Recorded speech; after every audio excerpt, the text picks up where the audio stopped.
Let's just think about this for a second. Imagine you wake up one morning, you grab your coffee, you look at the news, and the banks are closed. Not just your branch down the street, all of them. It's a pretty terrifying thought, right? But it's a really critical one to explore. What actually happens when that entire system just stops working? So to really get our heads around this, let's just walk through what that first morning might feel like. And look, while this might sound like something out of a movie, you're about to see how this is a reality that has actually happened before. It always starts small. You pick up your phone to check your balance, maybe pay a bill, and the app just spins and spins. It won't load.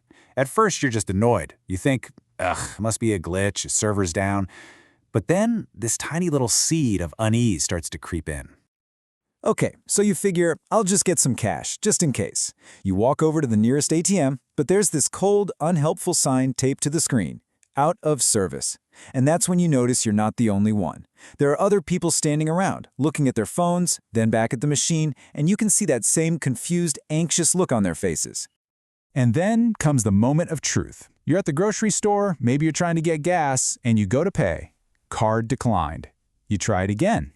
Declined. The cashier just gives you that look. They don't want your plastic. They only want one thing: physical cash. And just like that, every dollar you thought you had, all that digital money, it's completely worthless. That's when the really chilling realization hits you. Your money, it wasn't some tangible thing sitting in a vault with your name on it. It was always just a promise, a series of numbers on a screen, and that screen has just gone dark. Now, I know what you're thinking. This whole scenario sounds like some dystopian novel, but the thing is, it's not fiction. This exact situation is played out time and time again, and not in some unstable, far-off country, but in modern nations that thought their money was totally secure.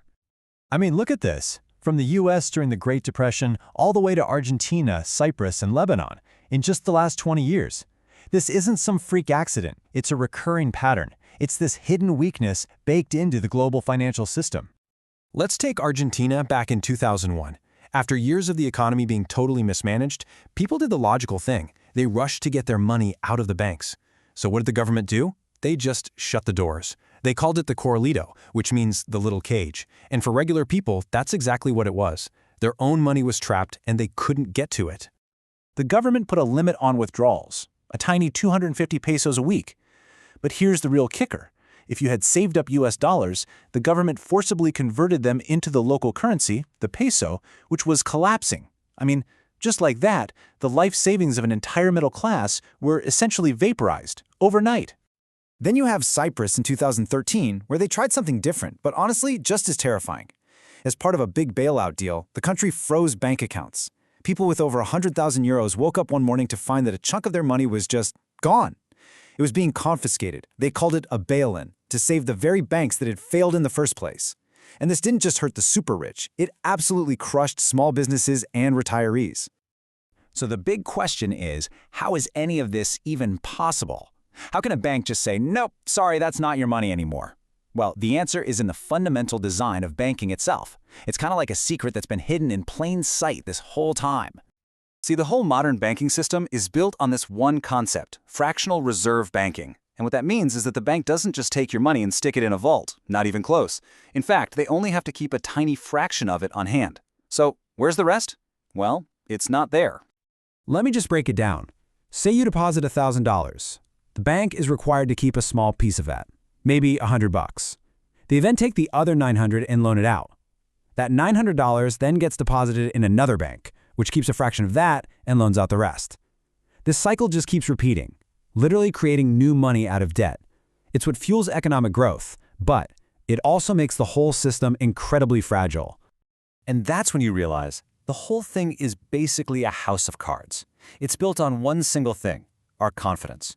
The system only works as long as we all believe it works.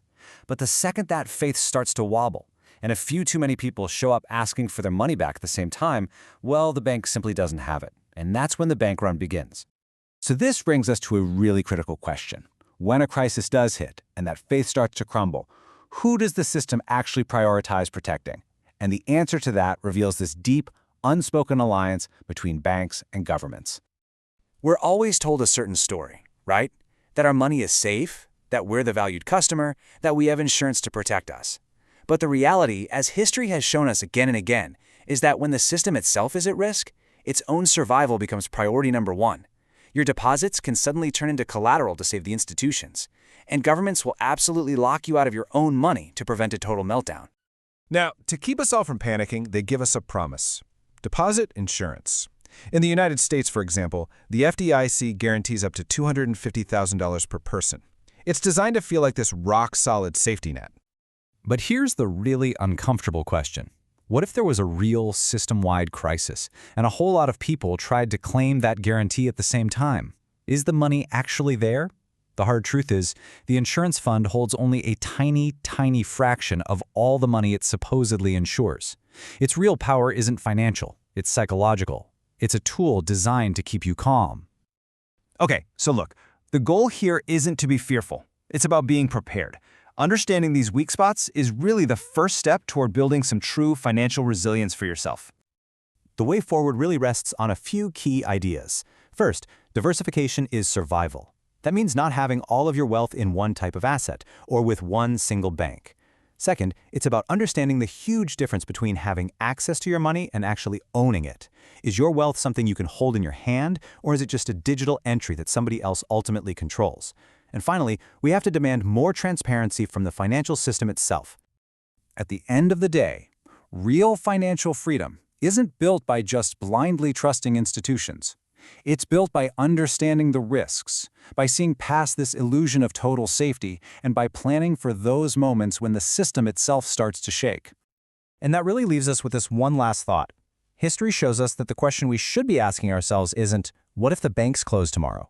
The real question is, what is my plan for the day I wake up and they already have?